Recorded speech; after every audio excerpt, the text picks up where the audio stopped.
Hello folks, I'm Brent Easton with Easton Farms. Welcome back to the channel. I better apologize already for the wind because it's going to pick up here.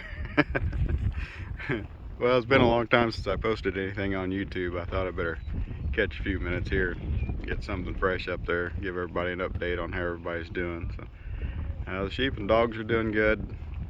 The cattle are doing good for the most part.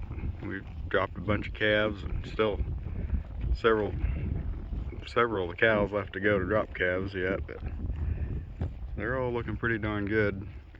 There's a handful that are still kind of stringy from being thin over winter, but they're gaining. This is just part of the cow mob. I've still got all of the cows and all the bulls. The cow mob, or the bull mob, is over there in the hardwired pen on the other side of the high tensile. Probably can't tell there's fence there in the camera, but I think there's 21 bulls there. It needs to, about 20 of them needs to go to market. But yeah, the forage is looking really good. We struggled getting through winter there, right there at the tail end, and run out of hay and had to buy some hay, and boy, that's a expensive chore you don't want to take on. We made it. The weather's beautiful now, so the grass is gorgeous. It is turning off dry again here, so I don't know if we're going to have another year of drought. That's what I'm worried about, but everything's looking good at the moment. Beautiful scenery. But right now we're grazing across a 20-acre patch of native warm season grass, and I supplemented this 20 acres with a interseeding of Italian annual annual ryegrass, Italian ryegrass last fall.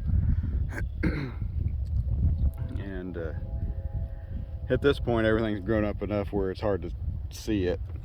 You might be able to catch some of it on camera here. I can barely make out some rows up there, right there in the center of the screen. Didn't get too bad of a stand. It's not perfect by any means, but all I was really shooting for was enough to supplement the native in here without doing any harm to it. It was pretty thin. It's getting pretty overrun with Sericea lespedeza and some blackberry briars, stuff like that. And it wasn't the best stand in the world to start with, I don't think. We've been fighting it, trying to improve it for the last several years. Kind of value that native.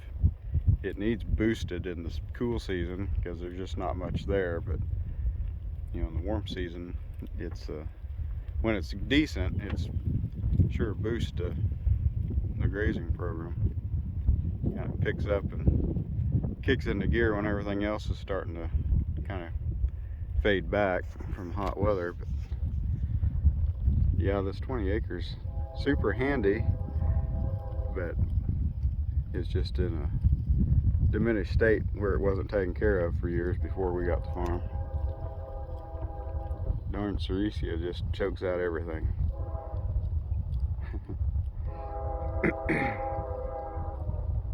Well, we've got a bunch of calves on the ground. They're over with the other part of the mob. I think there's 20 or 21. We had one of the cows had a new calf early this morning, so she had a bull calf. I don't weigh them, so I don't know what they weigh, but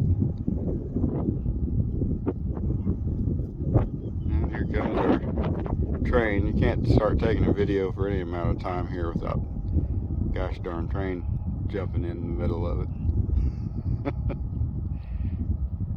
But anyway, so yeah, everybody else is doing good. The sheep and the dogs are doing well. I've got those all over at my home farm, grazing on annual ryegrass over there that was overseeded in standing beans that weren't harvested last fall. They're fattening up and doing fantastic. They look great. So I'll try to catch a video clip of them here one of these days shortly. Well, I'm going to leave this off here before that train gets any louder and blows the whistle. So catch you guys all in the next video. Everybody take care out there. Bye-bye.